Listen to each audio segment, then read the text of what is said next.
నా పేరే ఎల్లమ్మ నేను జోగురాలమ్మో అయ్యో జోడు గంపల్ల నన్ను జోలా జోలంటి నాకు మిమ్మల్ని పెళ్లి చేసుకోవాలని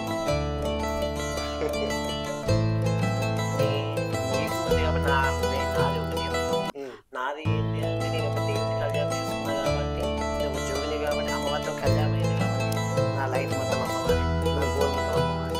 అమ్మ నాన్న ఎప్పుడు చదువుకోరానికి ఇవన్నీ ఎందుకు ఇవి వద్దు మనకు అని ఎప్పుడైనా అన్నారా? నన్ను వచ్చాయి అలాంటివి అయినాయి, కొట్టుడు ప్లేస్ అనుడు ఇట్లా ఫుల్ అయిన ఇష్యూస్.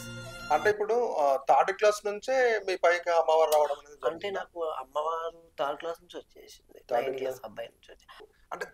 అంటే చాలా బాధాకరమైన సన్నివేశాలు ఏమైనా జరిగినాయి? మూడైంది. ఒక చిన్న సన్నివేశం. చిన్నది అంటే మా డాడీ అక్కడ పెద్ద టాబ్లెట్లు గోళీలు టాబ్లెట్స్ మింగేసిన 150 వరకు మింగేసిన 150 టాబ్లెట్స్ మింగేసిన అవి తెచ్చింది ఓపెన్ చేయలేదు, సీల్ తెచ్చి పెట్టుకున్న సీల్ ఓపెన్ చేసి మింగిందని అట్లా గుర్తు లేదు అనుకుంటా. మింగిందా మరి అంటే ఏం కాలేదు అప్పుడు నీకు? ఎందుకు కాలేదు, అయ్యింది. నేను సావస్కులకు పోయిన చచ్చిపోయినా డెడ్ బాడీ అని అన్నా.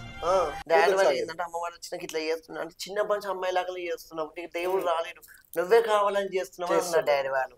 నమ్మలేరు. గోళీలు మింగినాక బయట చూపిస్తే సైకిల్ చూపించారు, ఇది కాదు ఇక లైఫ్ మొత్తం అంతే అమ్మాయి లాగానే ఇక వేస్తా అని చెప్పారు. ఇప్పుడు అక్కడ ఉన్నటువంటి అంటే మీ కాలనీ ఉంటది కదా, మీ కాలనీలో ఇప్పుడు మిమ్మల్ని వ్యతిరేకంగా మాట్లాడడం అట్లాంటివి జరిగినాయి? ఇప్పుడు మీరు ఈ స్టేజ్ లో ఉన్నారు కదా, ఇప్పుడు వాళ్ళకి ఎట్లా అనిపిస్తుంది? ఒకప్పుడు నన్ను చూస్తే చీ అనటోళ్ళు, పక్కకు రాని